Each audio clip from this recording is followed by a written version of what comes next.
नमस्कार मित्रों, मैं हूं डॉक्टर हरिनिवास।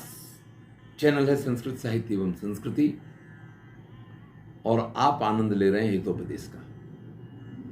काफी जोर लगाना पड़ रहा है, तब इतनी आवाज निकल रही है। पिछले 2-3 दिनों से गला बिल्कुल ऐसे पकड़ गया जैसे किसी ने दबा के रख दिया। वैसे मैं इस प्रकार का बाहर का खाना नहीं खाता हूं और भी कुछ इस प्रकार की चीजों का सेवन नहीं करता हूं जिससे गला पकड़ जाए, लेकिन फिर भी या तो ऋतु का परिणाम होगा या फिर कारण कोई ऐसा जो मुझे नहीं पता था। परिणामतः जो भारतीय ज्ञान परंपरा के वीडियो आने चाहिए वो आपके सम्मुख नहीं रख पाया। हितोपदेश का एक वीडियो पहले से बना हुआ था, शेड्यूल किया हुआ था, इसलिए आज आपने उसका आनंद ले लिया। कल प्रातः इस वीडियो का आनंद ले पाए, इसलिए अभी रात्रि के समय बैठा हूं, काफी जोर लगा करके बोल रहा हूं, तब इतना आपको सुनाई दे रहा है। तो कुछ दिक्कत आपको भी हो रही होगी, कुछ दिक्कत मुझे भी हो रही है, लेकिन ये हितोपदेश का भी शेड्यूल न टूट जाए, इसलिए आवश्यकता बैठ गया हूं। चलिए, थोड़ी मेहनत करके भी आप सुनिएगा और आनंद तो आपको आएगा। जो लोग रेगुलर सुन रहे हैं उनको आनंद आ रहा है। कथा प्रसंग चल रहा है कि हिरण्यगर्भ को समाचार मिल गया है कि उसके ऊपर चित्रवर्ण ने आक्रमण कर दिया है और हमारी गढ़ के अंदर, किले के अंदर पहले से ही उसने किसी को छुपा के रखा है जो समय आने पे उसकी सहायता करेगा। ऐसे में मंत्री चक्रवाक कहता है कि महाराज, मुझे तो उस कौवे पे शक है, लेकिन जब राजा राजहंस के प्रति वो शुक जो दूत के रूप में आया था, कुछ अनाप शनाप बातें कर रहा था, जो उसके राजा का संदेश है वो दे रहा था, उस समय राजा को बड़ा क्रोध आया था, आपको याद होगा, और राजा ने ये कहा था कि कोई इसकी गर्दन काट दो।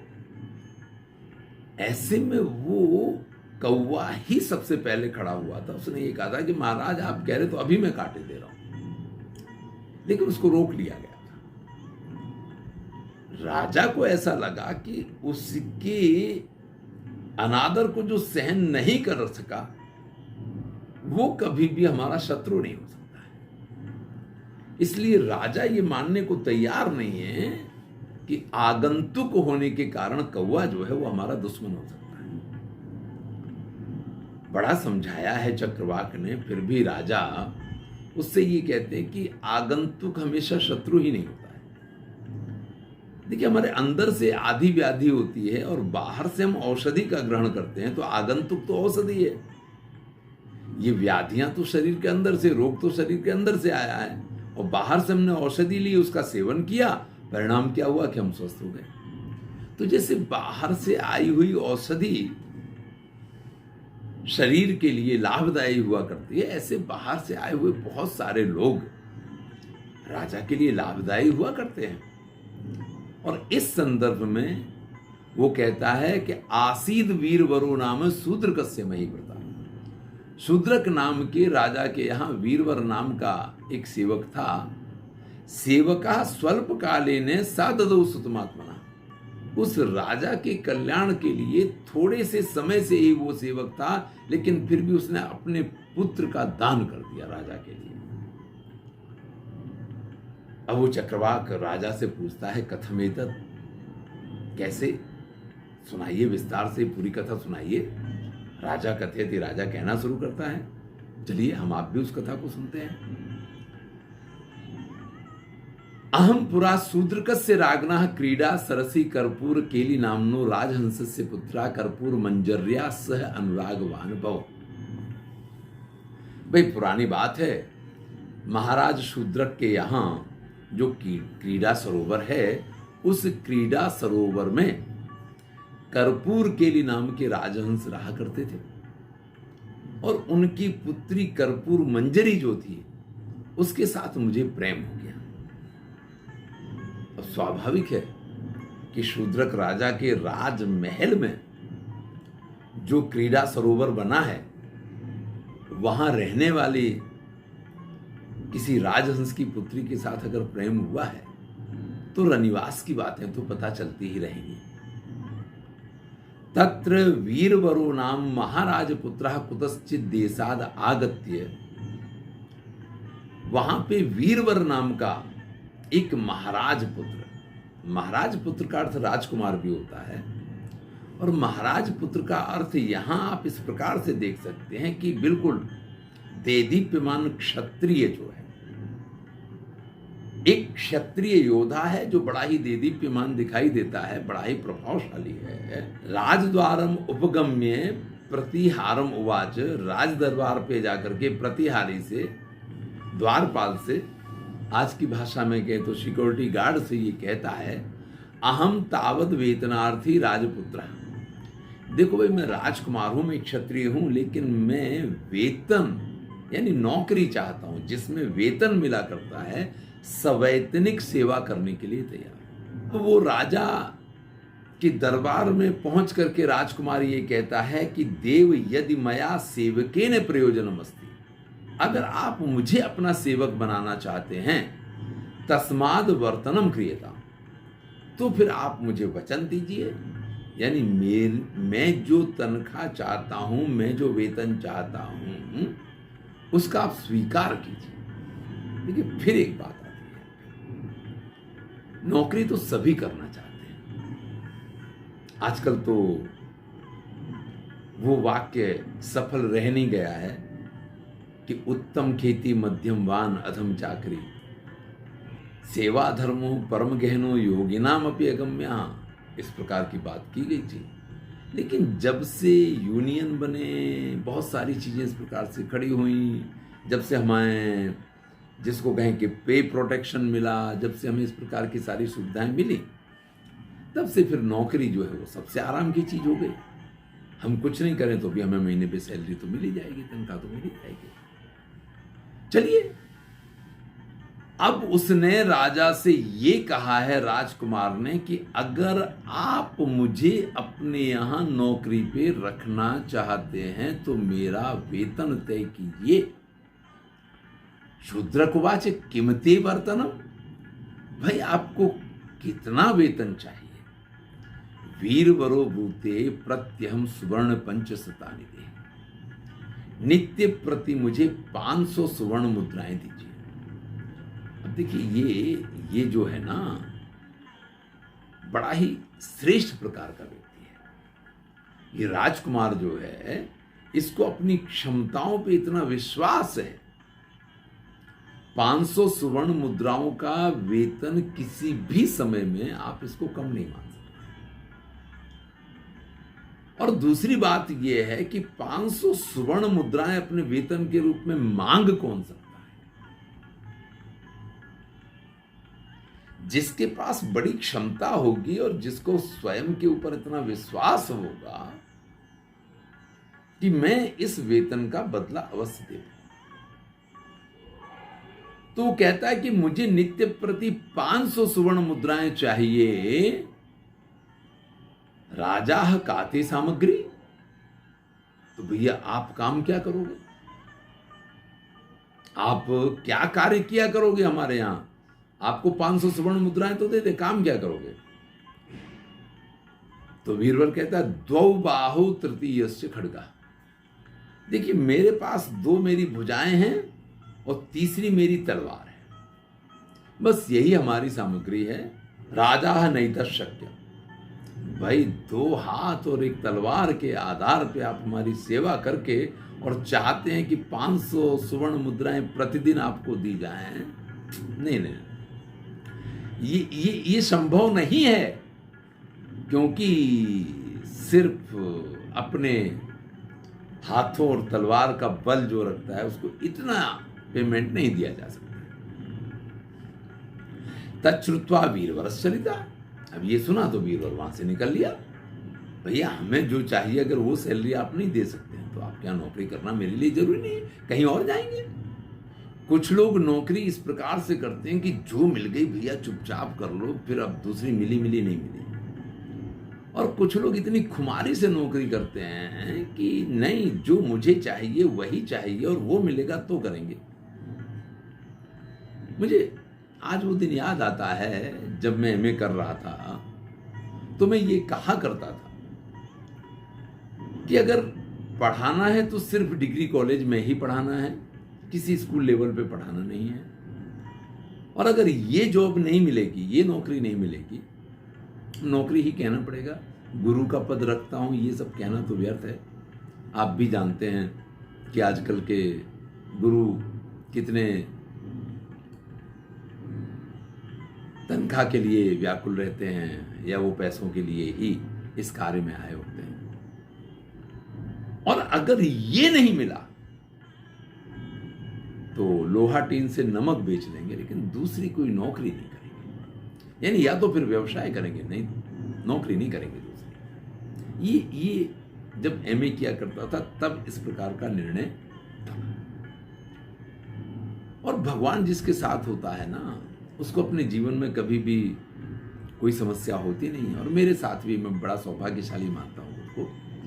गुरुओं का बड़ा आशीर्वाद रहा, बड़ों की जो सेवा की वो हमेशा फलित हुई, और जो चाहता था वही मुझे अपने जीवन में आजीविका के रूप में प्राप्त हुआ। यहां वीरवर भी चाहिए तो ये चाहिए, अगर ये नहीं है तो फिर चल दिया वहां से। अथ मंत्री भी रुकता। अब मंत्रियों ने देखा कि यार इसने 500 स्वर्ण मुद्राएं मांगी और राजा ने उसको निकाल दिया एक तरीके से। तो मंत्रियों ने कहा कि देव दिनस चतुष्टयस्य वर्तनम दत्वा ज्ञायताम अस्य स्वरूपम। महाराज ठीक है, आप उसको परमानेंट नहीं रखो, लेकिन 3-4 दिन के लिए इसको रख लो। अरे भाई 3-4 दिन की सैलरी दे भी दोगे तो ऐसा तो है नहीं कि राजकोष खाली हो जाएगा। लेकिन वो क्या कर सकता है, कैसे कर सकता है, आपको इसका अंदाज तो मिल जाएगा ना।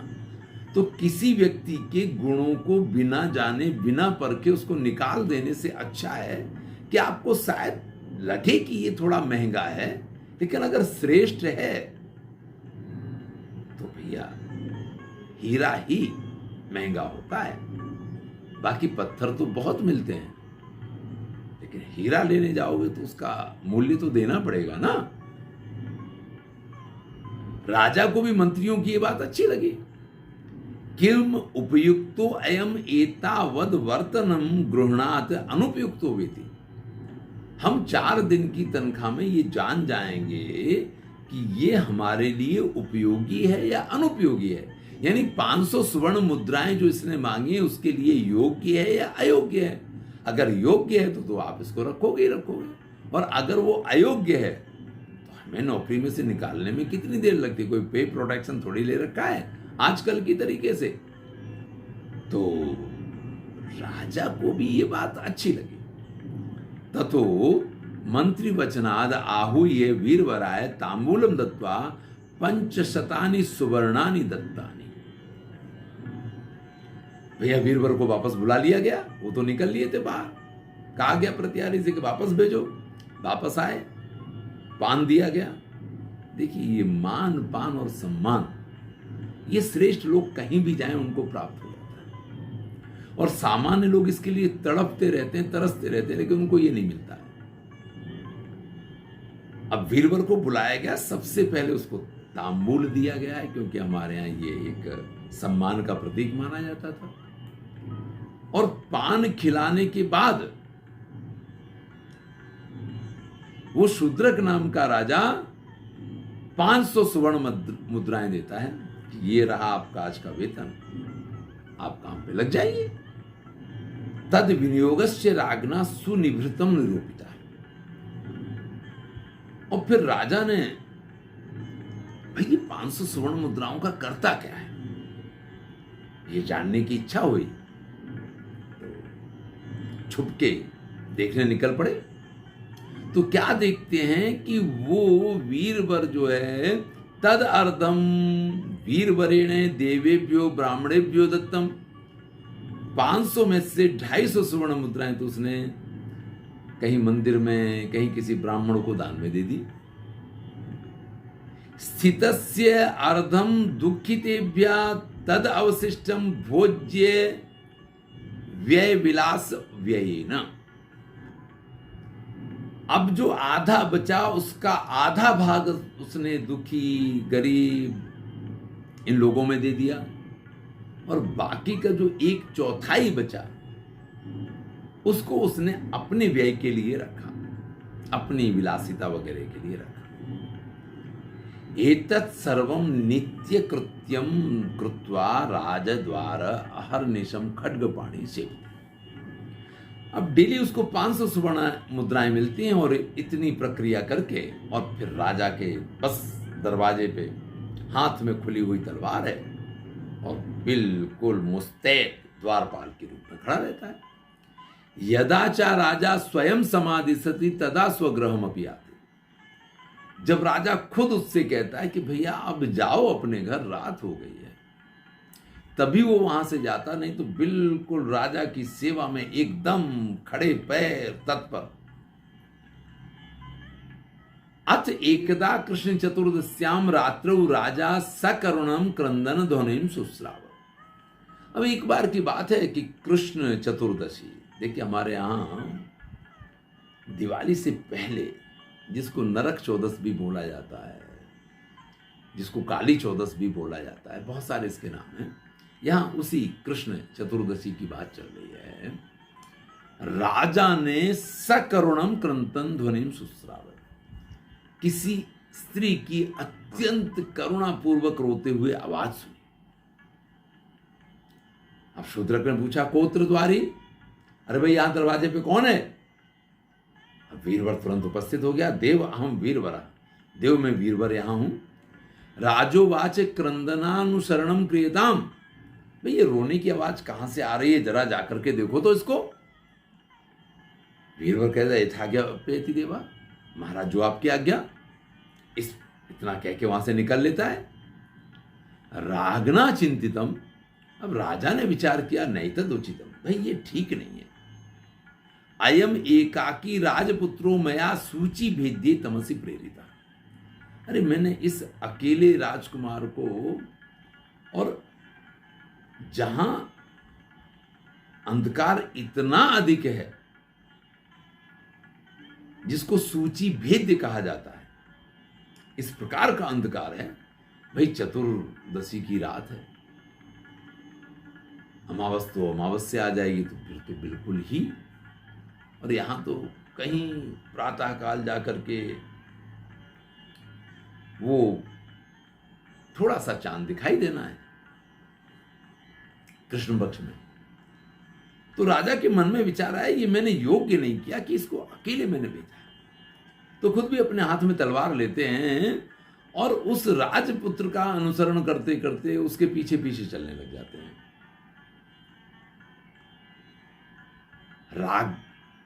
रागनापि खड्गम आदाय तद अनुसरण क्रमेण नगर द्वारी बहिर्निर्जराम, और ऐसे दोनों नगर के द्वार से बाहर निकल जाते हैं। अब वीरवर वहां जाकर के देखता है, रूप यौवन संपन्ना सर्वालंकार भूषिता काचित स्त्री दृष्टा रुदती, रोती हुई एक स्त्री दिखाई देती है जो रूप यौवन से संपन्न है, सभी प्रकार के अलंकारों से आभूषित है। ऐसी एक स्त्री वहां दिखाई दी, रो रही थी। तो वीरवर को तो यही काम सौंपा गया था। कहता है, कास्तुम, आप कौन हैं? किमर्थम रोदिसी, क्यों रो रही हैं? तो स्त्री कहती है, अहम एतत् शूद्रकस्य राजलक्ष्मी, मैं इन महाराज शूद्रक की राजलक्ष्मी हूं। चिराद एतस्य भुज छायायाम महता सुखेन विश्रांता, मैं बड़े लंबे समय से इनकी भुजाओं की छाया में, इनके आश्रय में बड़े सुख के साथ रही हूं। इदानीम अन्यत्र गमिष्यामि, लेकिन अब मुझे दूसरी जगह जाना पड़ेगा। तब वीरवर कहता है, यत्रापायः संभवति तत्रोपायाप्यस्ति। देखिए, जहां कोई कार्य होता है तो उसका कारण होता है, और कारण होता है तो उसका कोई ना कोई समाधान भी होता है। ज्ञान प्राप्ति के बाद गौतम बुद्ध ने सारनाथ में धम्मचक्र प्रवर्तन के नाम से जो उनका उपदेश जाना जाता है, उसमें सबसे पहले 4 आर्य सत्यों की बात की, जिसमें पहला आर्य सत्य जो है वो है सर्वम दुख, कि सब कुछ दुख में है। लेकिन वहां पे जो दूसरी बात उन्होंने कही कि प्रत्येक दुख का कोई ना कोई कारण है, और जब कारण है तो उसका निवारण भी होगा। यहां पे भी वही बात आती है।